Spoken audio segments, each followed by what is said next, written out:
அடியார் அனைவருக்கும் வணக்கம். மீன் பிடிக்க விரும்பும் ஒருவன் ஏற்கனவே மீன் பிடித்த மற்றொருவனிடம் சென்று அது சம்பந்தமான செய்திகளை கேட்டு அதன்படி நீர்நிலையில் தூண்டில் போடுகிறான்.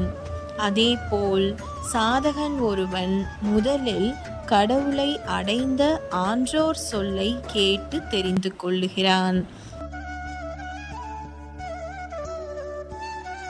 பிறகு அதன்படி தன் மனம் என்னும் தூண்டிலில் பக்தி என்னும் இரையை மாட்டி கடவுள்பால் வீசி காத்திருந்து இறைவனை அடைகிறார்.